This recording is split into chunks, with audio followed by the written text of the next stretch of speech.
para matupad ang kanyang mandato.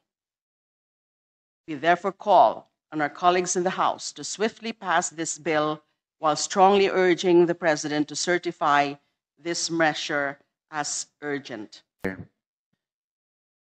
In more than 3 months since the issue on ghost flood control projects made national news, it bears recognizing that substantial milestones have come up from all our legislative hearings and briefings. For one, we have encouraged a more meticulous scrutiny of the items for the 2026 General Appropriations Act. Another is that many pieces of information on corruption and on the thievery of the people's funds among fellow public officials have been revealed to the public. However, what has been done to and with these pieces of information so far remains to be seen. As of November 4, 2025, the Independent Commission for Infrastructure has made 4 recommendations to the Ombudsman for the investigation of anomalous projects. The proceedings that resulted in these 4 recommendations have been kept private, leaving the public in the dark as to the whole process. Nung mga nakaraang linggo po, sabi po ng ICI ay isasa publiko po nila ang kanilang mga hearings, pero magpahanggang sa ngayon ay wala pa rin po akong hearing na nasasaksihan na galing po sa kanila. And these recommendations for investigations have remained what they are so far.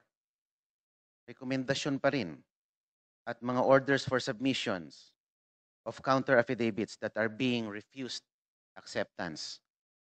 Parang ginagamit lang mga legal tactics para mapatagal na makatakas ang mga nararapat na patawag na.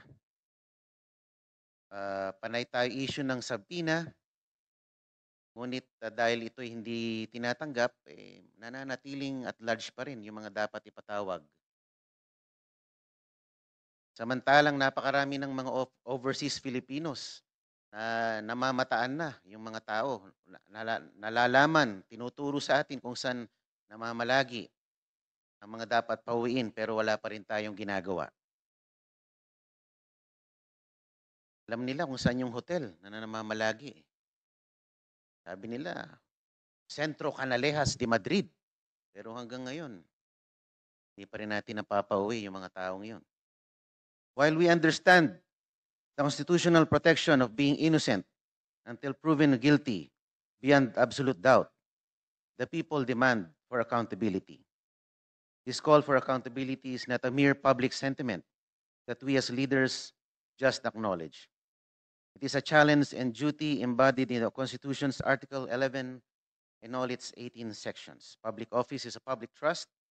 Public officers and employees must at all times be accountable to the people, serve them with utmost responsibility, integrity, loyalty, and efficiency, act with patriotism and justice, and lead modest lives. Ilang beses na po paulit-ulit na nababanggit ang mga pangalan sa nakaraang 3 buwan. Paulit-ulit na rin na sumisigaw ang mga tao, kailan meron makukulong, kailan mananagot ang mga salarin na ito. We thank the ICI for all their service since their establishment in September. However, it has to be asked, kapag natapos na ang mga rekomendasyon ng ICI, ano po mangyayari sa komisyon na yan?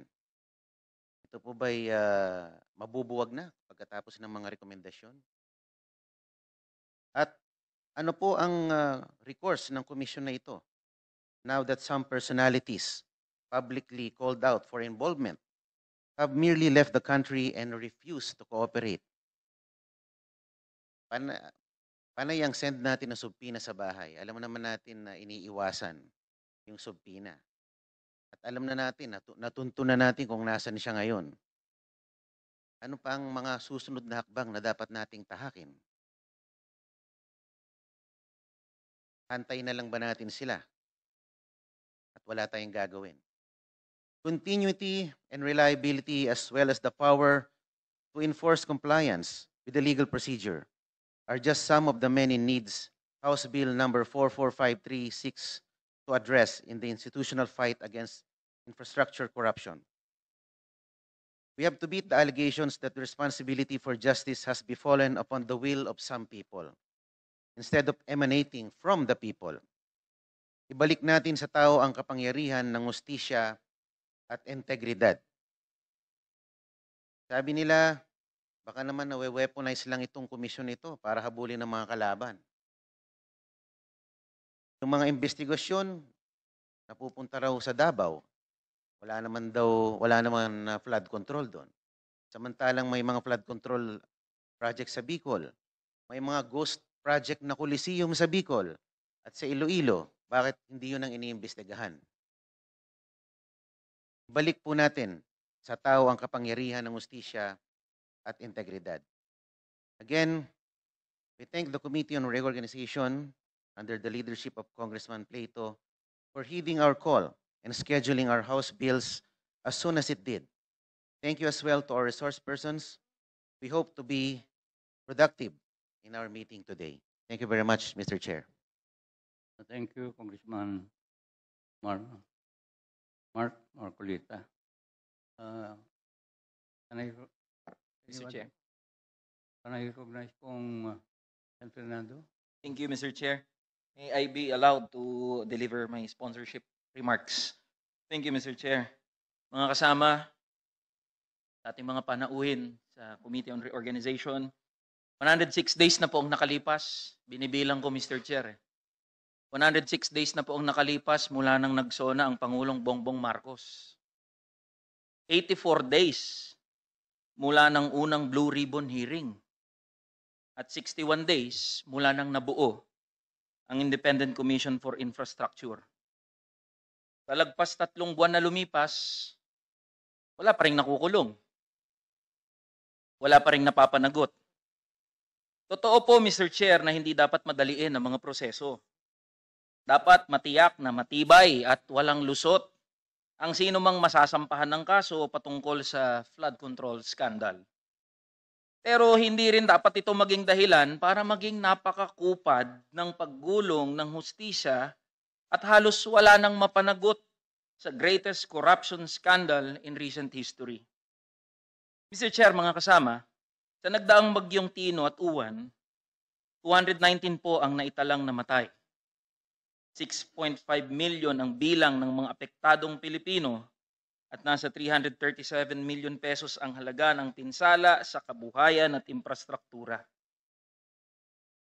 Nakakapagod man po itanong, pero ilan pa ba ang dapat mamatay? Ilang bahay pang dapat malubog? Ilang sakahan pa ang dapat na masira para makuha ng mga manggagawa at ordinaryong Pilipino ang hustisya? Totoo lang, hindi naman po dapat tayo pumili kung dapat bang bilisan o matiyak na may masasampahan ng kaso at makukulong. Dapat pagsamahin po yun. Dapat mabilis at tiyak na may gugulong na ulo kahit sino pa yan. Ang sitwasyon po ngayon ay hindi lang tumatawag sa simpleng hiya o konsensya. Ang kailangan po natin dito, pananagutan. At mangyayari ang pananagutan kapag binigay natin ang lahat ng kapangyarihang kailangan ng Independent Commission for Infrastructure. Mula ho sa pagiging inutil ng ICI, patayuin natin ang ICI sa kanyang mga paa. Mula sa kawalang kapangyarihan, bigyan nating pangil ang ICI. Kaya po ang aming panawagan, isabatas sa pinakamabilis at pinaka-epektibong paraan ang House Bill number 4453. Let us provide the Independent Commission for Infrastructure all the legal arsenal it needs para po mahabol at mapanagot ang lahat ng sangkot dito sa flood control anomaly. Yun lang po, maraming salamat po, Mr. Chair. Thank you, Congressman San Fernando.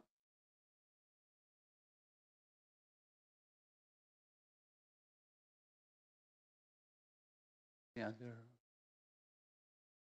author? Thank you for all the authors of House Bill 4453 for your insightful perspective on the bill. And I recognize Congressman Tubit Janko for his controversial speech regarding House Bill number 5699. Congressman Janko, you're recognized. Yes, thank you, Mr. Chairman. Mr. Chairman, I joined the explanatory messages and the manifestations of all our colleagues who have previously spoken regarding their bill. No, I filed this bill after observing the ICI and after being invited there twice. No, so doon sa pag-imbita po sa akin, nakita ko po yung mga kailangan lang po there. At meron din ako nakitang mga kailangan idagdag doon sa panood ko ng unang hearing nila doon sa Senado. At yan po yung dinagdag natin. No? Unang-una dito, yung 3 miyembro, instead na 3, pinadagdagan po natin ng 2 pa, yung representative ng academe at representative ng NGO. What I forgot to indicate in my bill, which I hope the chairman and our colleagues will consider, is yung 3 present members, the chairman, who is former Associate Justice of the Supreme Court, Andres Reyes, former DPWH Secretary, Babe Singson, and country managing partner of SGB, Ma'am Rosana Fajardo. We have a holdover capacity, no? Kasi nasimulan na nila yung investigasyon. So sana naman, pag gumawa tayo ng bill, hindi ko ito nasama dito, na silang 3 ay may holdover capacity. At dadagdag na lang dito is yung representative ng academe at saka representative ng NGO. No? Nakita rin natin na minsan, tulad na nabanggit ng ating mga kasamahan, binabaliwala po yung sabpina ng ICI. Kaya minumukahi po natin na bigyan sila ng power of direct or indirect contempt. No? Nakita rin natin na yung ibang mga gusto nilang imbestigahan ay lumisan at umalis sa ating bansa. So binigyan natin sila, minumukahi natin na bigyan sila ng kapangyarihan na mag-file ng hold departure order. No? At syempre, nakita rin natin na yung iba ay inilalabas yung kanilang mga assets.